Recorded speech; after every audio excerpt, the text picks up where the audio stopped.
Gente, olha o que o Mendonça fez. Semana passada vimos o vazamento da reunião secreta dos ministros. E nessa conversa vazada, Alexandre de Moraes disse: Andrei Rodrigues, diretor da PF, indicado pelo Lula, é meu amigo. Aí corta para ontem. Master. Decisão de Mendonça tenta blindar a investigação e limitar a influência de diretor da PF. Decisão do novo relator do caso no STF retoma fluxo ordinário de perícias e depoimentos em investigação, além de um movimento para limitar a influência do diretor-geral da Polícia Federal, Andrei Rodrigues, sobre as investigações. Andrei Rodrigues, amigo do Xande, que está nesse momento viajando com o Lula, agora perde acesso às descobertas da investigação do caso Master, por determinação do Mendonça. Que satisfação, viu, Aspira? Olha, esse vídeo nem vai ter introdução, porque depois dessa nem precisa.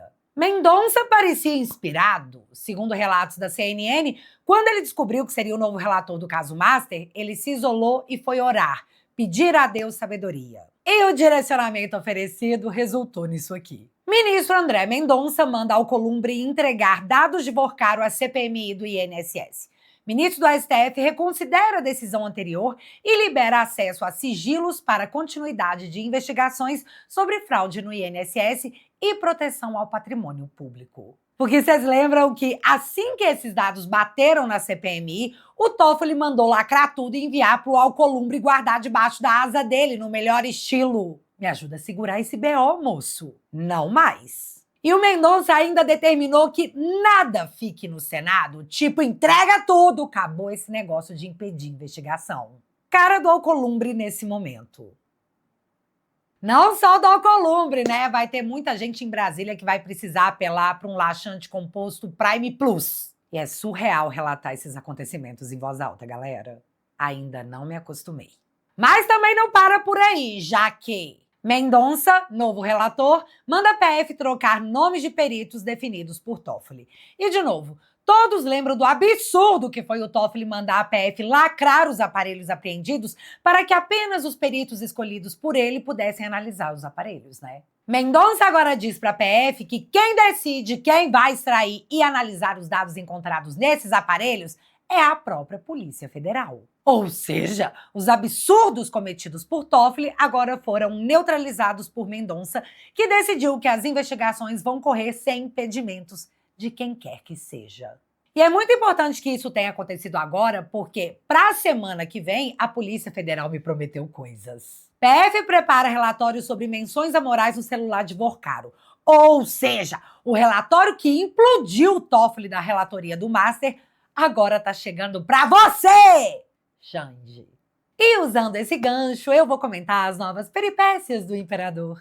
Olha só, Xande, eu chamei de peripécias. A mídia e os seus pares estão dando adjetivos muito piores. Olha como eu sou legal. Sabendo que o Brasil inteiro tomou conhecimento do contrato de 129 milhões de sua esposa com o Banco Master, do Vorcaro, sem que nenhuma contrapartida fosse identificada até o momento, com a revelação das ligações ao presidente do Banco Central, o Galípolo, que, aliás, foram colocadas em sigilo, com as revelações dos encontros na mansão do Vorcaro, onde em uma delas estava o presidente do BRB, fato reafirmado pelo Metrópolis após a negativa do Xande. E como o Xande não colocou o Metrópolis no inquérito das fake news por desmentir publicamente o ministro, acho que vale um crédito, né? Ah, e só para dar um spoiler das cenas dos próximos capítulos, semana passada a Malu Gaspar fez uma matéria que continha o seguinte trecho, abre aspas. A equipe da coluna apurou que ministro Xande, que tinha relação próxima com Vorcaro, trocava mensagens com o banqueiro e é citado diversas vezes em diálogos do celular do controlador do Master,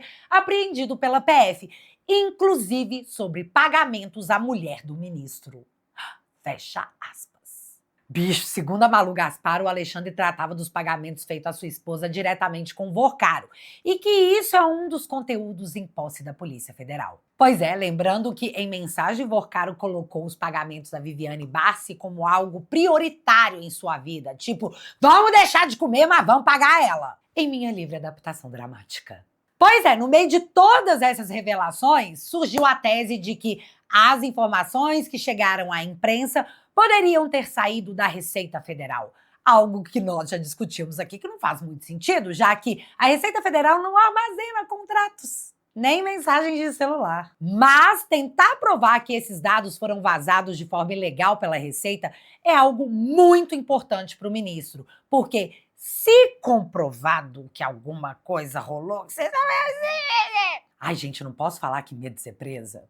O ministro poderá alegar nulidade de provas e, independentemente do que futuras investigações revelarem, as provas teriam sido obtidas de forma ilegal. Logo, tudo acabaria em pizza. Ai, meu coração. Mas aparentemente, para dar certo, tudo tem que acontecer rápido, porque a CNN nos contou ontem que a Polícia Federal vai pedir a quebra do sigilo da Meredith, a empresa da família do Toffoli, porque quer apurar se o ministro cometeu o crime de corrupção passiva. Inclusive, a PF já disse que vai percorrer todo o caminho deixado pelos dinheiros do Vorcaro e que a presença do Mendonça na relatoria é vista como algo positivo, pois até o momento, como relator do caso do INSS, ele tem demonstrado uma postura correta. E se isso tá rolando com Dias Toffoli pós-relatório da PF, Alexandre sabe que ele é o Toffoli amanhã. Aí, em sua saga de descobrir quem teria vazado todo esse escândalo para a imprensa, Alexandre, ainda, segundo a imprensa, é importante deixar isso claro, teria atropelado a corte e colocado Fachin numa situação muito difícil. Afinal, ele ressuscitou o inquérito sem fim das fake news, meteu tornozeleira em servidor público no início das apurações, além de ter revelado seus nomes, numa atitude que chocou até o mais passapanista dos juristas. Uma das servidoras presa por Alexandre, porque sim, galera, tornozeleira eletrônica é restrição de liberdade, a punição mais grave de todas. Em depoimento, relatou um álibi. Ela disse que no horário que a acusam de terem violado a privacidade dos magnânimos ou de seus familiares, ela estava em atendimento presencial. E se isso se confirmar, como é que fica? Prendo primeiro, pergunto depois? Outra coisa, o relato pela imprensa é que esses servidores teriam acesso a dados básicos cadastrais. Algo que eu não sei porque eu não vi. Mas isso não seria facilmente verificável? Como que a Receita acessou o contrato da Viviane com o Master, galera? Como que a Receita teria acessado mensagens do celular do Vorcaro? Como que a Receita saberia que o Alexandre foi até a mansão do Vorcaro? Simples? Não sabia? Mas é aquilo que o presidente da Unafisco disse. A Receita, mais uma vez, se torna um bode expiatório. E mais, ele disse que hoje é menos perigoso fiscalizar membros do PCC do que ministros da Suprema Corte. E para mostrar que ele estava certo, o Alexandre manda intimar o presidente da Unafisco a prestar depoimento na Polícia Federal sobre suas críticas. Que é exatamente do que se trata. Uma crítica. Viu como que o Alexandre salvou a democracia? Uma das coisas que o presidente da Unafisco disse era que essa medida em cima dos auditores fiscais era para amedrontar e intimidar. Algo que também se confirmou quando, após ser intimado a explicar por que ele acha que é mais seguro fiscalizar o PCC do que os ministros do STF, o presidente da Unafisco cancelou todas as suas entrevistas. Parece que ele não vai poder mais criticar o Supremo em público. E eu não sei o que o imperador de todos nós achou que ia acontecer. Mas o efeito foi um só. Toda a imprensa chamando a ação de abuso de autoridade, de uma atitude inconcebível, e chamando o Alexandre de xerife. Cara, eu vi a Globo News fazer uma linha do tempo do inquérito das fake news, mostrando como há 7 anos esse inquérito é mantido em sigilo e sai tragando coisas e pessoas. E o mais engraçado é que eles pareciam chocados, tipo, meu Deus, como que isso está acontecendo? Aí, do nada, o esporte favorito de toda a mídia se tornou apontar as vezes que Moraes agiu como vítima, juiz, delegado e promotor. Tem até editorial do Estadão falando sobre isso aí. E no meio dessas descobertas da mídia, uma conversa chamou muito a minha atenção. Eles ainda estavam lá falando do escândalo do presidente da Unafisco ter sido intimado e pelo fato do presidente da Unafisco não fazer a menor ideia do porquê estava sendo intimado. Quando, de repente, o carinha, em plena Globo News, me solta isso aqui. Bicho, presta muita atenção. Essa história toda, desde que surgiu ontem, Sadia, me colocou para pensar numa coisa de um passado remoto que ninguém quer reviver. Me lembrou o IPM. Na época da ditadura, quando a ditadura queria intimidar alguém, abria um IPM, que era inquérito policial militar. A pessoa não sabia do que estava sendo acusado e ficava uma coisa, como é que é a expressão? Pesca probatória. As audiências eram levadas, inclusive, com o ex-presidente da República, Juscelino Kubitschek, João Goulart, e aí ficava ali catando o pelo em ovo para tentar arrumar alguma maneira de enquadrar essas pessoas na nefanda Lei de Segurança Nacional. Quando você não sabia o que estava acontecendo, você era intimado, tinha que comparecer. Não é isso que ninguém quer. Certamente não é isso que o Supremo quer, que o ministro Alexandre de Moraes quer. Agora, não dá para nem cheirar parecer perto, senão acaba dando razão às narrativas bolsonaristas, por exemplo, de extrema-direita, antidemocráticas, apontando isso como antidemocrático. Primeiro, seria preciso trazer esse inquérito todo para a luz do dia. Aí a gente vai saber se é preciso continuar com ele ou não, se era para ser colocado um ponto final. Tá, mas antes de eu comentar esse diálogo, eu preciso refrisar novamente que ele só aconteceu porque eles estavam chocados em não saber o porquê o presidente da Unafisco havia sido intimado pela PF. Chocados dele não saber em que situação ele havia sido intimado. Mas olha só, agora nós já temos a resposta para o que aconteceu com o presidente da Unafisco. Tcharam! Ele foi ouvido como investigado no inquérito das fake news a mando de Alexandre de Moraes, após ter criticado publicamente a operação determinada pelo ministro Alexandre de Moraes. Cara, eu lembrei daquele meme, STF, vigiar e punir. Não tem ninguém surpreso, tem? Mas tá, voltando no áudio, o cara tá falando que abrir um inquérito sigiloso e chamar pessoas para depor sem que elas saibam do que estão sendo acusadas era uma tática do período militar, que promovia uma pesca probatória para tentar encaixar uma pessoa em algum crime, qualquer um, o que der aí. E aqui, eu tenho dezenas de casos para relatar das vezes que isso aconteceu enquanto a democracia estava sendo salva. Mas com propriedade, eu vou falar por mim. Pela imprensa, eu fiquei sabendo que eu estava no inquérito das fake news, quando de repente meu telefone toca e era da Polícia Federal me intimando a prestar depoimento. Na hora eu perguntei se eu era testemunha ou investigada e a resposta da pessoa que me ligou foi: não temos essa informação. Eu fui prestar depoimento na Polícia Federal para ser perguntada quanto eu recebia de superchat, sendo que nem live para receber superchat eu faço. Aliás, lá eu também fiquei sabendo que, na verdade, eu estava em outro inquérito, o dos atos antidemocráticos. Até hoje, 5 anos depois, eu não faço a menor ideia em que condição eu prestei depoimento. Até hoje, eu não tive acesso ao inquérito. Minhas contas foram derrubadas por ordem do ministro Alexandre e eu só fiquei sabendo porque o Verdevaldo teve acesso à decisão sigilosa e expôs na internet. Caso contrário, nem isso eu saberia. E galera, eu não sofri busca e apreensão, mas teve muita gente que sofreu e até hoje, 6 anos depois, não sabe o porquê. Mas legal, a Globo News só está descobrindo isso agora devido à crítica feita pelo presidente da Unafisco. Antes tarde do que muito tarde. Se bem que talvez já seja tarde demais, afinal, depois de aplaudir todas as atitudes do ministro enquanto ele prendia bolsonaristas, até por fim prender o próprio Bolsonaro, agora a mídia se faz uma pergunta. Mairovich, mas aí nesse caso, né, eu até também estava te ouvindo hoje mais cedo lá no SBN falando sobre esse caso do Moraes e o abuso, na sua opinião, que ele está cometendo ao fazer isso, ao determinar essa busca e apreensão e tudo mais. Quem é que pode frear, né, Alexandre de Moraes nesse caso? Qual seria o caminho para solucionar isso, já que, na sua opinião, há um equívoco e na opinião de outros juristas também, né? Muitos já falaram que acharam que realmente é algo equivocado que foi feito por ele. Outros saem em defesa. Mas quem é que poderia freá-lo? Gente, agora a mídia tá se perguntando quem poderá frear o Alexandre. E isso parece até uma piada, visto que foi a mídia que fez isso aqui. Lembram da família Mantovani? Da Globo colocando como se o filho do Alexandre tivesse tomado um tapa na cara? Pois é. Destruíram a vida dessa família. Ninguém pode acessar os vídeos que o advogado relatou mostrarem justamente o contrário do alegado pelo ministro. E ficou por isso mesmo, sob o silêncio conivente da mídia. Afinal, o Alexandre tinha que prender o Bolsonaro, né? Tava valendo tudo. E agora eles estão aí, né? Nossa, que abuso de autoridade. Meu Deus, um inquérito infinito. Senhor Jesus, é tudo em sigilo. Quem poderá parar o Alexandre? Essa pergunta, no momento em que um ministro do Supremo, de forma reservada, alega que eles estão receosos do Alexandre pegar os dados da Receita e montar um dossiê contra eles próprios, ministros do Supremo, e, além disso, o ministro relatar medo do Alexandre os grampear. Cara, que loucura.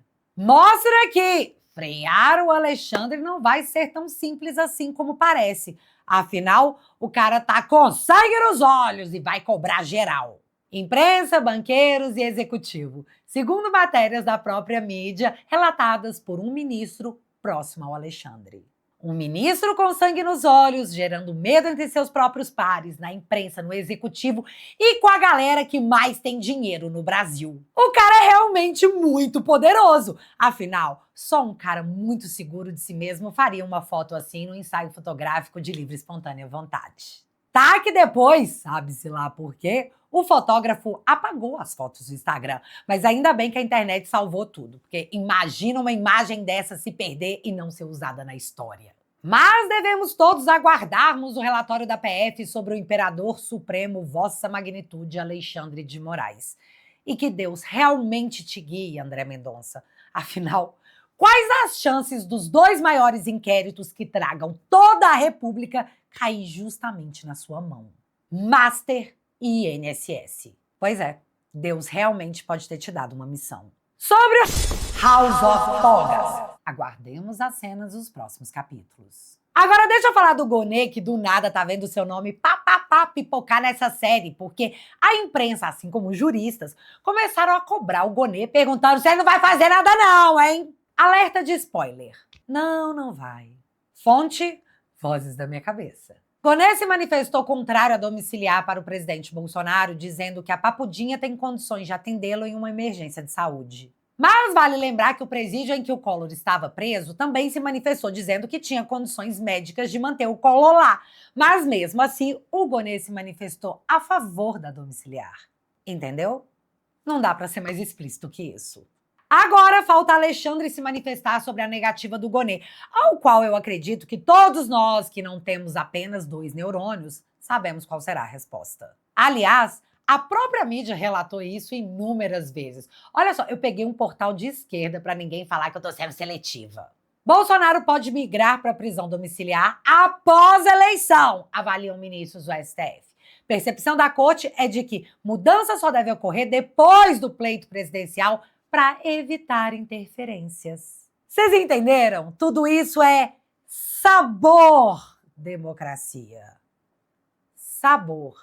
Para encerrar, Daniela Lima teve a coragem, porque noção não teve nenhuma, de dizer que conversou com o Sidônio, ministro das Comunicações, e que ele apontou que as críticas recebidas por Lula devido ao carnaval eram pagas. E que não era pouco dinheiro não, tá? Eram milhões.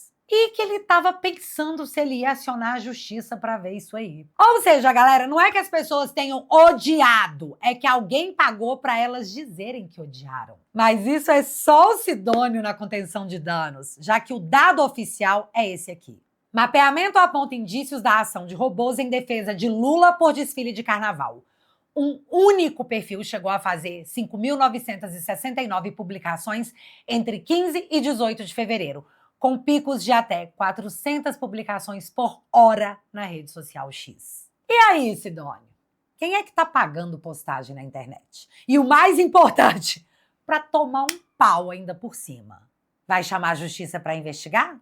Eu voto com o senhor, tá? E ainda sobre esse fiasco do carnaval pro Lula, Janja voou de FAB, pagos por nós, com 6 assessores ao visitar a escola de samba que homenageou Lula. Mas o que é pagar um voo da FAB para Esbanja ver escola de samba que homenageou Lula, quando a gente já pagou 1,4 bilhão no cartão corporativo do Lula? Vocês lembram o escândalo que foi quando, após 4 anos, Bolsonaro tinha gasto 45 ou 47 milhões, não lembro exatamente? O mandato do déspota nem acabou e ele já gastou 1,4 bilhão!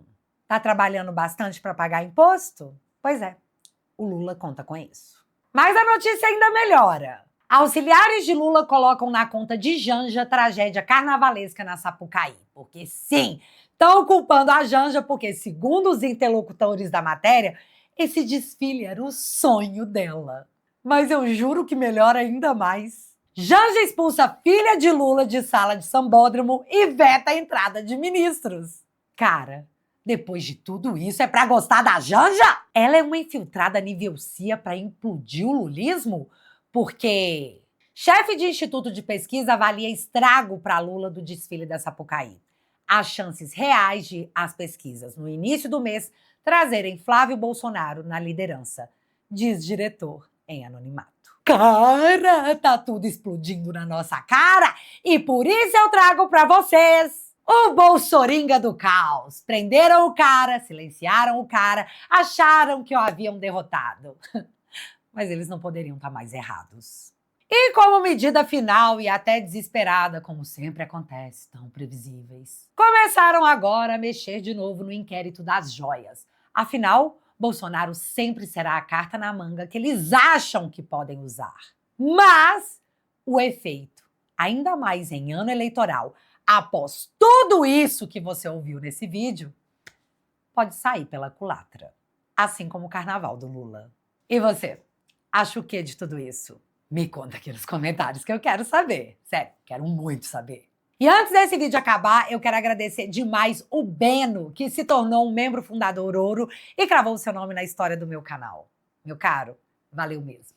De verdade. E se você quiser fazer parte do Alicerce e quiser ver o seu nome nos créditos dos vídeos, além de receber uma caixinha maravilhosa agradecendo tamanha participação nessa virada cultural e política que já começou, é só você acessar esse QR Code que tá aparecendo para você agora. Mas aproveitando que você ficou até aqui, pra gente construir um Brasil com liberdade para as nossas próximas gerações, precisamos trazer mais gente pro nosso lado da trincheira. É por isso que eu quero te convidar para entrar pra minha família. Com seu apoio, a nossa mensagem vai alcançar cada vez mais pessoas. Enquanto a grande mídia atua como uma rede estatal da comunicação do governo, os vídeos do Te Atualizei são assistidos por cerca de 700 mil pessoas todas as semanas. O nosso trabalho de formiguinha está competindo com unhas e dentes contra as invencionices oficiais que são divulgadas pelos jornalistas. Por isso, a gente entende o desespero da turminha das trevas em regulamentar o que a gente pode ou não dizer na internet. Nós estamos construindo uma força cultural capaz de desafiar a censura que foi colocada no Brasil. Se você quiser ser o meu sócio, meu parceiro nessa jornada que apenas começou, eu te convido a entrar para minha família. Na família Te Atualizei, você vai receber acesso a todos os meus documentários e vídeos exclusivos que nunca foram postados em outro lugar. Toque no link que está fixado no primeiro comentário e entre para a melhor família da internet. Juntos, a gente consegue. Beijo!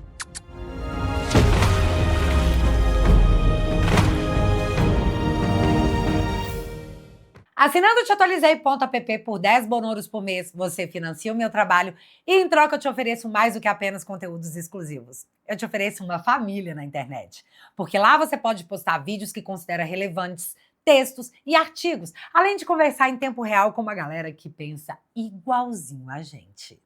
E acredite, por aqui o seu apoio faz toda a diferença.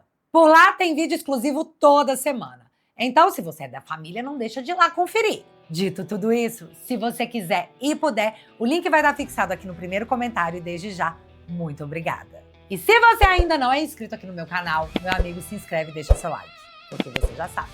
Acontecendo alguma coisa de relevante ou irrelevante, a gente volta. Beijos, galera! Fui!